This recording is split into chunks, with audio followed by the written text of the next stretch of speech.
My name is Aubrey. I never thought my story would be the kind you'd watch on a screen, but here we are. I'm just a regular person, married with a couple of kids, living the usual suburban life. Or I was, until Christmas came around last year and everything went sideways because of a vacation and a conversation that blew up my marriage. It all started innocently enough, like most disasters do, with my in-laws mentioning they'd love to take a big family trip for the holidays. They'd always talked about it, a dream of renting a huge cabin somewhere snowy, getting everyone together. My husband, Mark, he loved the idea. He's very close to his parents, which I always admired. His mom, Martha, she's a sweetheart, really. His dad, George, a bit more reserved but kind. I genuinely liked them. We'd spend holidays together, birthdays, the usual family stuff. There was never any major drama. So, when Martha brought up the Christmas cabin idea again last fall, it felt less like a pipe dream and more like something they were actually considering. They started looking at places, sending links to these beautiful, massive cabins in Colorado. Log fires, hot tubs, enough bedrooms for everyone. Mark's two siblings, their spouses, the grandkids. It looked idyllic, straight out of a Hallmark movie. And expensive. Very, very expensive. We're talking upwards of $20,000 for a week, just for the rental, not including flights, food, activities, lift tickets if people wanted to ski. Mark came home one evening, all excited, holding his phone. He was showing me pictures of this one cabin. "Look, Aub, isn't this amazing? Mom found it. It sleeps 18. We could all go." I was looking at the price tag on the listing he was showing me. My stomach did a little flip. We're comfortable, Mark and I. We both work hard. We have savings, we pay our mortgage, we put money away for the kids' college, but we're not rolling in money.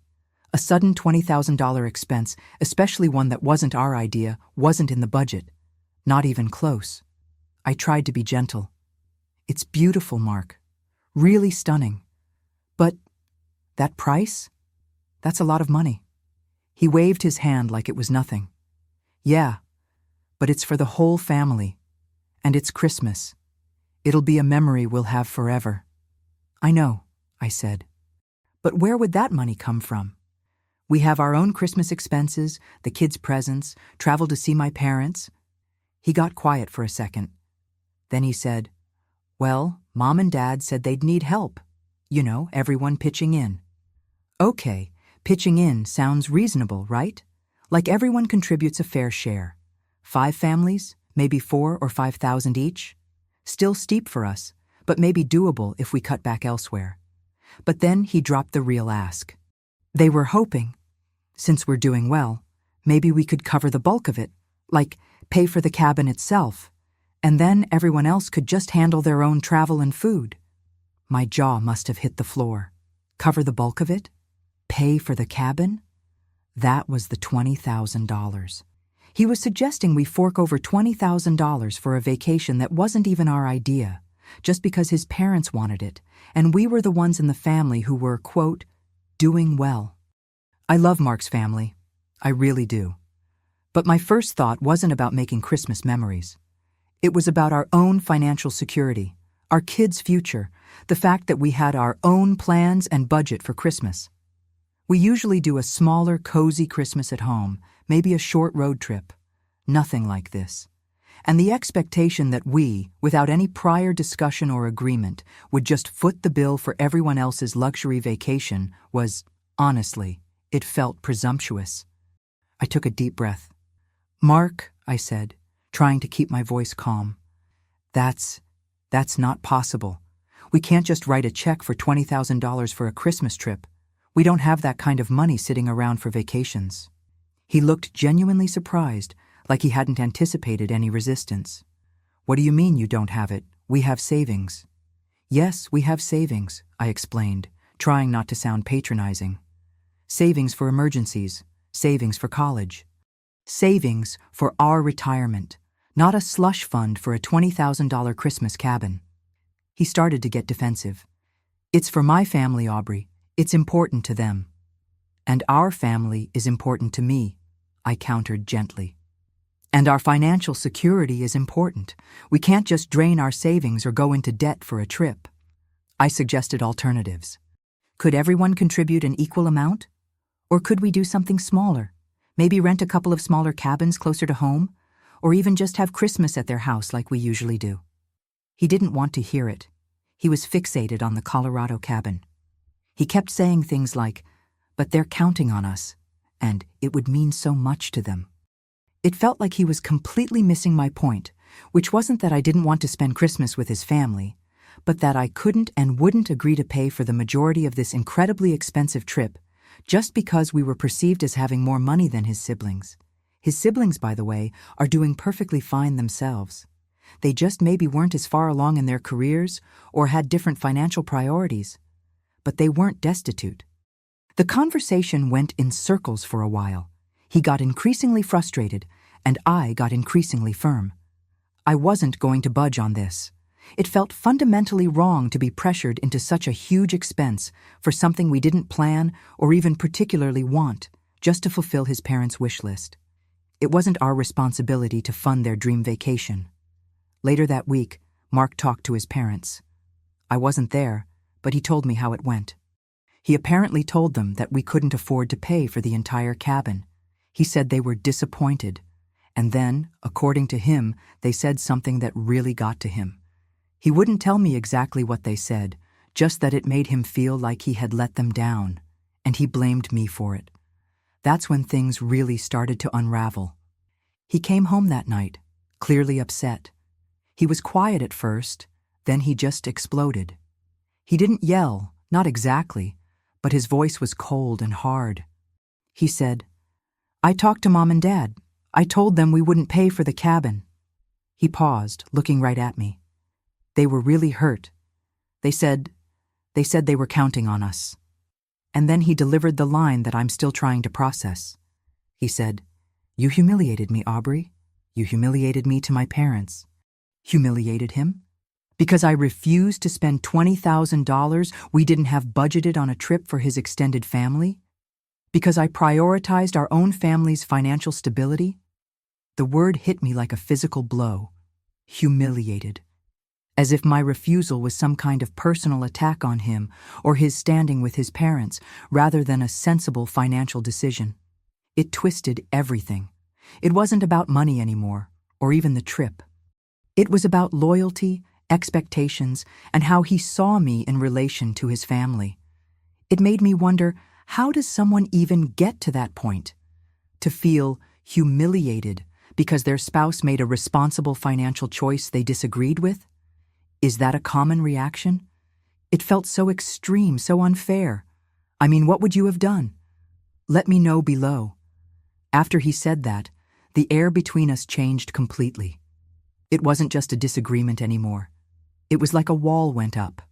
He was hurt, angry, and resentful.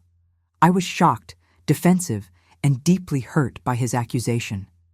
The man I married, who I thought understood our shared goals and values, was suddenly acting like I had betrayed him in the worst possible way. Not because I did something wrong, but because I didn't do something incredibly expensive that he wanted me to do for his family. The lead up to Christmas after that was awful. The cabin trip was off, obviously. His parents were apparently still disappointed, though they never said anything directly to me. Mark was distant and moody. Every conversation felt strained. We still had our own Christmas to plan, presents to buy, my parents to visit. But the joy was gone. It was overshadowed by this massive fight, this accusation of humiliation that hung in the air between us. I tried to talk to him about it, to explain my perspective again, to tell him how much his words had hurt me, but he just shut down or reiterated that I had put him in an impossible position and made him look bad to his family. It felt like he was more concerned with his parents' perception of him than with our partnership and our shared financial future. That accusation, "You humiliated me," it felt like a turning point. Like we had crossed a line we couldn't easily uncross. It wasn't just about money anymore. It was about respect, trust, and whether we were truly on the same team. And standing there, in the silence after he said those words, I had a terrible feeling that this was just the beginning of something much bigger and much more painful. The holiday season, which is supposed to be about joy and family, had turned into a battleground, and I was standing on one side, completely blindsided by the intensity of the conflict and the depth of his reaction. That night, the silence in our apartment was heavier than any argument. It wasn't just the absence of noise. It was the presence of something else, something cold and hard that had settled between us. We went through the motions of getting ready for bed, but we might as well have been strangers sharing a hostel room. There was no goodnight kiss, not even a shared glance that lingered for a second too long. We just existed in the same space, miles apart emotionally. The next morning was no better. The air felt thick with unspoken words. I tried to make small talk, just to break the ice, but his responses were monosyllabic. He moved around the kitchen like I wasn't there, his jaw set, his shoulders tense. It was like he had built a wall around himself, and my words just bounced off it. I wanted to scream, to shake him, to make him see that I hadn't tried to humiliate him, that I had simply tried to protect our financial stability, our shared future. But the words wouldn't come out, or maybe I knew they wouldn't make a difference. He was stuck on his version of events, the one where I was the villain who had deliberately undermined him in front of his parents. The days that followed were a blur of this same painful dynamic. The holiday season was ramping up. Decorations were appearing in windows around the neighborhood. Festive music was starting to play in stores. But inside our home, it felt like perpetual winter. Every interaction was strained. We ate dinner together, but the conversation was forced, centering only on practical things like groceries or work schedules, never touching the real issue. We slept in the same bed, but the space between us felt vast. I missed his touch, his easy laughter, the comfortable intimacy we used to share. It felt like that person was gone, replaced by someone who saw me as an adversary. I tried to approach the topic again, gently, multiple times. I'd say something like, "Can we talk about what happened?" Or, "I really want to understand why you felt that way." But he would just shut down. He'd sigh heavily, change the subject, or just say something dismissive like, "There's nothing to talk about," or "It's over." But it wasn't over, not by a long shot. It was simmering beneath the surface, poisoning everything. I started to wonder what his parents had said to him. Had they been angry, disappointed? Had they echoed his feeling of humiliation? He never explicitly told me their reaction, but his continued resentment made me suspect it wasn't good. He seemed more withdrawn, more stressed than usual. I knew how much his parents' opinion mattered to him. Maybe too much. It felt like their potential disapproval weighed heavier on him than my hurt or our relationship's health. This whole situation forced me to look at our relationship in a new light. We had always presented a united front, or so I thought. We made decisions together, we discussed finances openly, or maybe I just thought we did. Maybe I hadn't fully grasped the depth of his need for his parents' approval, or how deeply he felt the obligation to provide for them, even at our own expense. His reaction was so extreme, so out of character for the man I thought I knew. It made me question everything. Had I missed warning signs? Was this a fundamental difference in values that we had never truly confronted? Meanwhile, the holidays loomed. We had plans, tentative ones, involving seeing both our families. The thought of facing his parents after this fight filled me with dread. I didn't know how to act. Should I pretend everything was fine? Should I apologize for something I didn't think I did wrong? Should I just avoid them? And how would my husband act? Would he be cold towards me in front of them? Would he bring it up? The uncertainty was agonizing. I spent hours replaying the conversation in my head. His words, my words, the look on his face. Had I been too blunt? Could I have phrased my refusal differently? I tortured myself with possibilities, trying to find a way I could have handled it that wouldn't have led to this outcome. But every alternative I came up with felt like compromising my principles, like agreeing to a financial burden we couldn't afford just to keep the peace. And was keeping the peace at any cost really a healthy foundation for a marriage? This wasn't just about the money for the trip anymore. It was about trust. It was about communication. It was about whether we were partners making decisions together or whether I was expected to fall in line with his family's expectations, no matter the cost.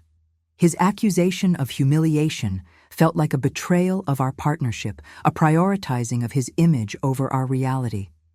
The tension in the house was a constant low-grade hum of anxiety. It affected my sleep, my concentration at work. I felt like I was walking on eggshells, constantly anticipating the next moment of awkwardness or the next sign of his continued resentment.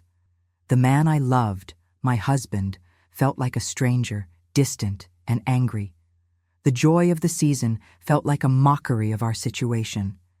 How could everyone else be celebrating togetherness and warmth when my own home felt so cold and divided? I knew I couldn't let this continue. Something had to change. But I had no idea how to bridge the chasm that had opened between us.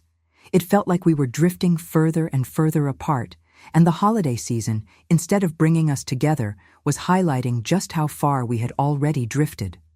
The silence was deafening, filled only with the echoes of, "You humiliated me." The silence after he said that was worse than any shouting could have been. It wasn't just an absence of noise. It was a heavy, suffocating presence that filled every corner of the house. We lived in that silence for days. It stretched out between us at the dinner table, across the living room where we used to watch TV together, even in the bedroom. He didn't apologize. He didn't try to explain further. He just retreated, his face a mask of hurt and resentment. And I didn't know how to break through it. Every time I thought about saying something, about trying to bridge the gap, I remembered the look on his face and the words, "You humiliated me," and the knot in my stomach would tighten. How do you apologize for something you didn't feel you did wrong, especially when the accusation feels like a fundamental misunderstanding of your relationship? The holiday season, which was supposed to be a time of warmth and connection, became a painful reminder of how disconnected we were. The cheerful decorations felt out of place. The holiday music on the radio seemed to mock the tension in our home. We had commitments, parties, family gatherings, and facing them felt like another hurdle. Would we pretend everything was fine? Would we go separately? The thought of putting on a happy face for others when my world felt like it was crumbling was exhausting. The thought of not putting on a happy face and letting others see the cracks felt terrifying. We ended up going to a few things side by side but a million miles apart. I remember standing at a friend's holiday party, making small talk, laughing on cue, while inside I felt hollow. He was across the room, doing the same thing. We were performing. It felt like the ultimate betrayal of the intimacy we once shared, that we had to act like strangers who were married, rather than the partners we were supposed to be. Coming home from those events was the worst part.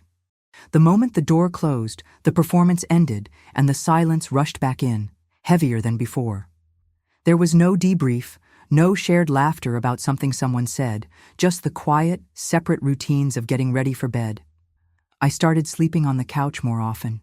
It wasn't a dramatic exit. It was a gradual drifting. One night, I stayed up late, unable to sleep, and just fell asleep there. The next night felt easier to just stay there than face the tension in the bedroom. He didn't say anything about it. The lack of reaction was its own kind of message. It felt like he was okay with the distance, maybe even preferred it. That hurt more than the initial argument. It suggested that the chasm was wider than I thought, that maybe he didn't want to bridge it at all. I spent hours replaying the argument in my head. What could I have said differently? Was there any way I could have handled that conversation with his family that wouldn't have resulted in this? I felt like I was going crazy, trying to find a solution to a problem that only one of us seemed willing to acknowledge, and the one who acknowledged it was blaming me entirely. It felt incredibly unfair. My friends noticed something was off, but I just brushed it off, saying we were stressed with the holidays. I was too ashamed, too confused to explain the depth of the problem. How do you tell people the person you love most thinks you humiliated him in front of his family, and now you're barely speaking? The stress manifested physically. I had trouble eating, My stomach was constantly churning. My head ached. Work was a struggle. I couldn't focus. All my energy was consumed by the emotional turmoil at home. I felt trapped. Trapped in the silence, trapped in his resentment, trapped in a situation I didn't know how to fix. I tried leaving little notes, sending texts that weren't about the conflict, trying to find a way back to normalcy. They were met with polite, brief responses, or no response at all. It was like hitting a wall again and again. I remember one particularly difficult evening. We were both home, in the same room, but doing separate things. The silence was so thick I could almost feel it pressing down on me. I looked at him, really looked at him, and he felt like a stranger. The man I had built a life with, the man I had promised to stand by, was right there, but completely inaccessible. I wanted to scream, to cry, to shake him and ask him what was happening to us. But I just sat there, frozen, afraid that any attempt to break the silence would just make things worse, would confirm that there was nothing left to save. It felt like we were in a stalemate, and neither of us knew how to make the first move towards peace, or maybe neither of us was willing.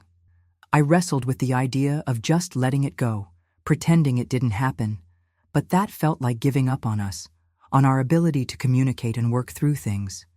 It felt like accepting that this was how it was going to be, distant, silent, and resentful. Was that a marriage? Was that what I wanted? I honestly didn't know. It felt like I was standing at a crossroads, and every path forward looked equally terrifying or impossible. What would you do when the person you love most shuts you out completely after an argument and you don't see a way back? Let me know below. I kept hoping for a sign, a crack in the wall he had put up. Maybe he'd reach out. Maybe he'd say he was sorry. Maybe he'd just talk to me about anything. But the days turned into a week, and the silence persisted. The holiday itself was approaching, the one day everyone expects families to come together. We had plans we had made together months ago, plans that now felt like obligations I dreaded. The thought of facing our families, together but so clearly apart, filled me with dread. It felt like we were living a lie, and the pressure of maintaining that lie was immense. I started to wonder if this was repairable. Could we come back from this level of disconnection? Or had those few words, "You humiliated me," and the silence that followed, fractured something essential between us, something that couldn't be put back together? The fear that the answer was yes, that we were irreversibly broken, was a constant, cold weight in my chest.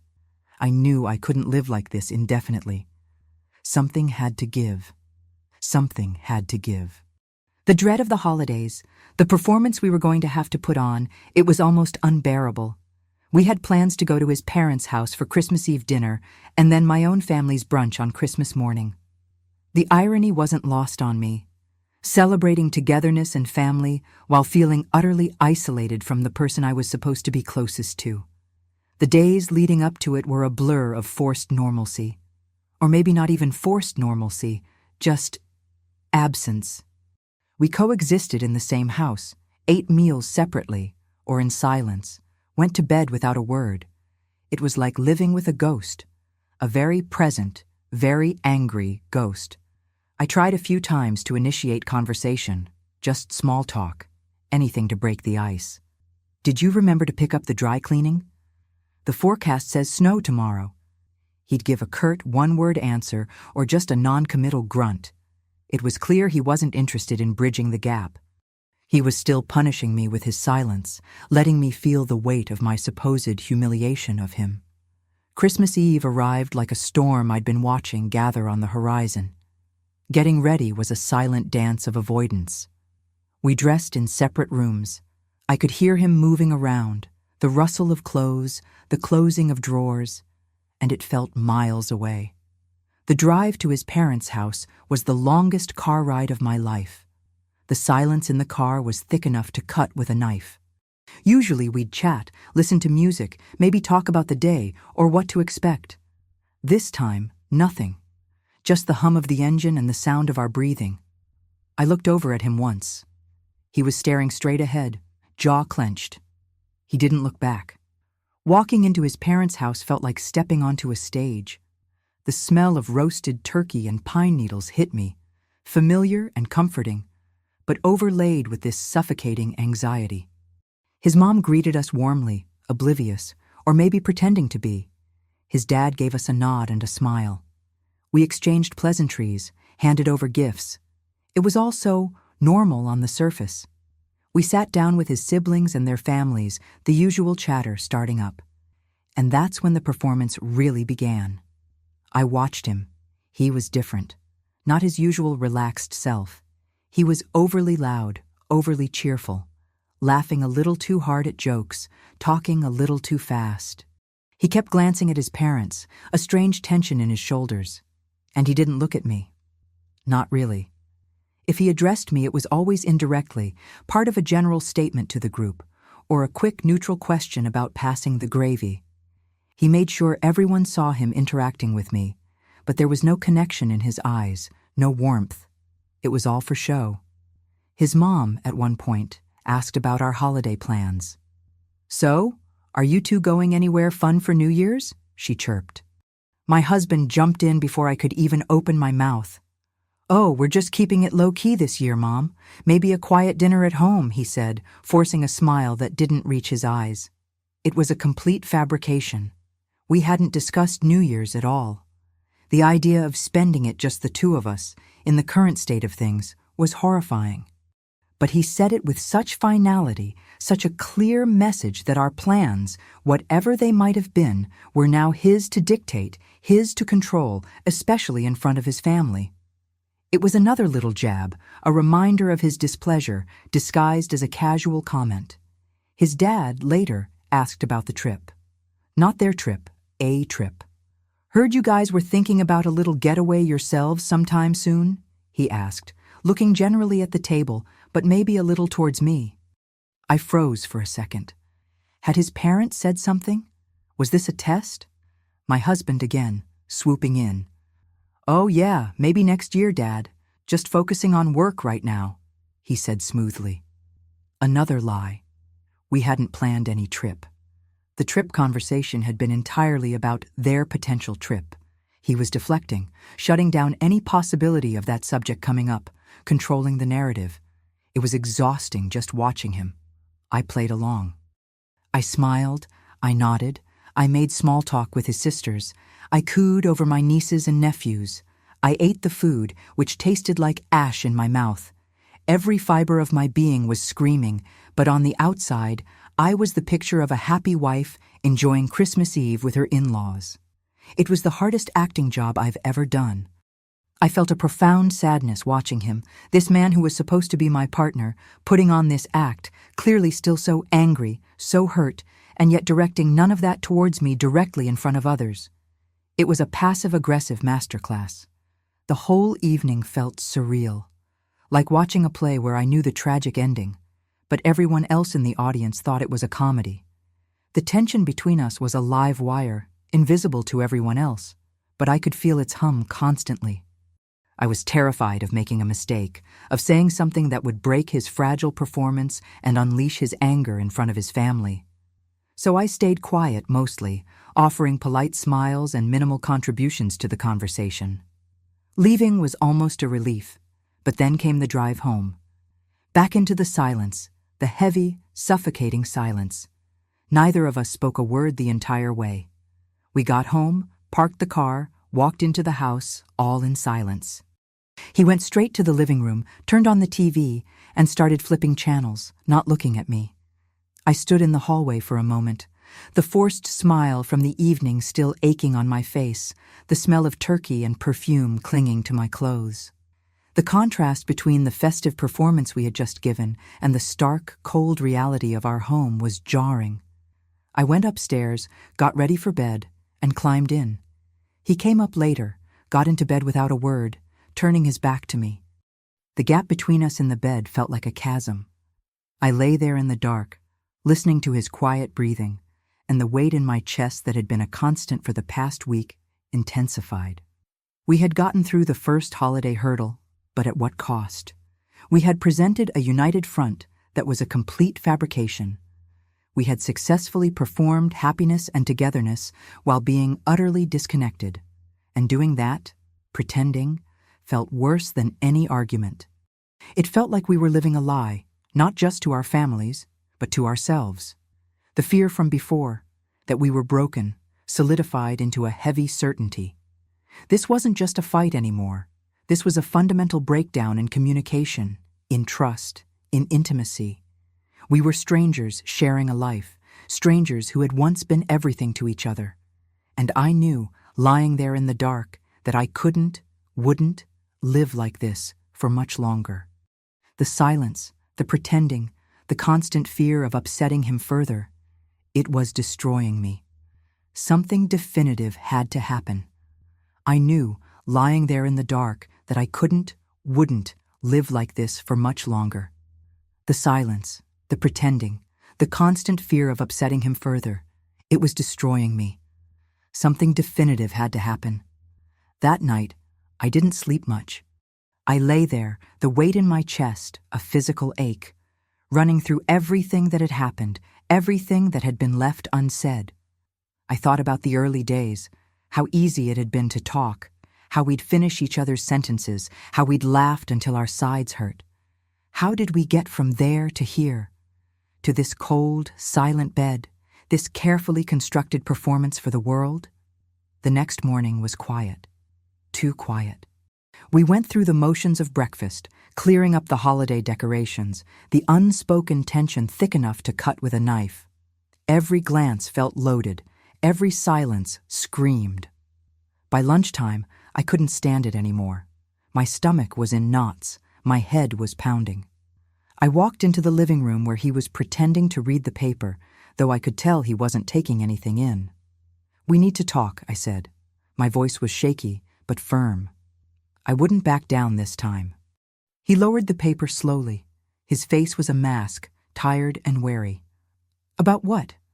"About us," I said. "About all of this." I gestured vaguely between us, encompassing the silence, the distance, the past few weeks. "I can't keep doing this, pretending everything's okay when it's not. It's killing me." He didn't say anything for a long moment, just looked at me, his expression unreadable. Then he sighed. It was a sound of profound exhaustion, and something in me softened just a little. This wasn't easy for him either, even if he wasn't showing it. "Okay," he finally said, his voice low. "Let's talk." We sat there on the couch, the same couch where we'd shared so many jokes, so many dreams. Now it felt like a battleground, or maybe just a place where two weary soldiers had collapsed. We talked for hours. It wasn't easy. There were tears, hers and mine. There was frustration, anger, hurt. We dug into the things we'd been avoiding, the resentments that had built up, the ways we felt misunderstood and neglected. I talked about feeling invisible, about the pressure to be perfect, about the loneliness of trying to navigate things alone. He talked about feeling attacked, about not knowing how to help, about shutting down because he didn't want to make things worse. It was messy and painful and necessary. We didn't solve everything in that one conversation, not by a long shot. But for the first time in weeks, maybe months, we were actually seeing each other again, not just the versions of ourselves we were presenting. We admitted that we were both scared of losing each other, scared of what we had become, scared of what it would take to fix it, if it could even be fixed. By the end of it, we were both emotionally drained, but there was a tiny crack of light in the darkness. We agreed that we couldn't go on like this. We agreed that we wanted to try. Really try. It wasn't a sudden magical fix. There was no Hollywood ending where we hugged and everything was instantly okay. It was a quiet, difficult commitment to take a first step. We decided to look into couples counseling. The idea felt daunting, like admitting we had failed, but also strangely hopeful. It was a sign that neither of us was ready to give up completely. The weeks and months that followed weren't easy. Counseling was hard work. It forced us to confront uncomfortable truths, to learn how to communicate differently, to understand each other's perspectives even when we didn't agree. There were setbacks, moments of slipping back into old patterns, days when the distance felt just as vast as it had that night after the party. But there were also moments of connection, small victories, glimpses of the people we used to be, and the potential for who we could become again. We started doing small things differently, making time to really listen to each other, practicing patience, offering grace instead of judgment. It felt like learning a new language, one spoken not just with words, but with actions, with presence. Looking back now, it feels like we went through a fire. Parts of us were burned away. The illusions we held about each other, about ourselves, about what a relationship should be. And what emerged was something different. Maybe stronger, maybe just more real. We learned that love isn't just a feeling. It's a choice, a constant effort, a willingness to show up even when it's hard. It's about navigating the inevitable storms together, not pretending they don't exist. The holiday season came around again the next year. It wasn't perfect. No family gathering ever is. But it was different. The tension wasn't gone completely. Maybe it never will be entirely. But it wasn't the suffocating weight it had been. We talked beforehand, set boundaries, supported each other. We weren't performing anymore. We were just being imperfectly ourselves together. There were still awkward moments, still disagreements, but there was also laughter, genuine connection, and a sense of being a team facing the chaos of life side by side. Rebuilding trust, rebuilding intimacy, it's a slow, painstaking process, like trying to piece together a shattered mirror. You can put the pieces back, but you'll always see the lines where it broke. But those lines, they tell a story too, don't they? A story of breaking, and a story of healing. We're still on that journey. There's no finish line, I don't think. It's just a continuous process of learning, growing, and choosing each other, day after day. We had to hit rock bottom, had to face the very real possibility of losing everything, to finally realize how much we both wanted to save it. It's a tough lesson, and one I wouldn't wish on anyone, but it taught me so much about resilience, about vulnerability, about the messy, complicated, beautiful reality of long-term love. It makes you wonder, doesn't it? How much pressure can a relationship take before it truly breaks? How do you know when to fight for it and when to let go? What would you do if you found yourself in that kind of space? Let me know below. We're still in counseling, though less frequently now. We still have our moments, our disagreements, our days when we feel disconnected, but we have the tools now, the willingness to talk, to listen, to repair. We learned that vulnerability isn't weakness, it's the only way to truly connect, and admitting you don't have all the answers, that you need help, that's not failure, it's strength.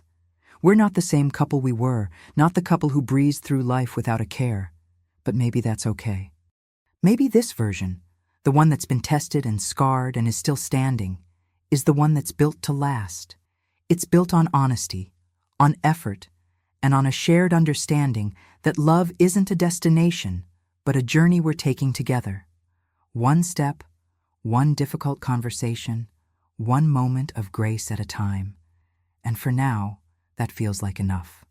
More than enough. It feels like home.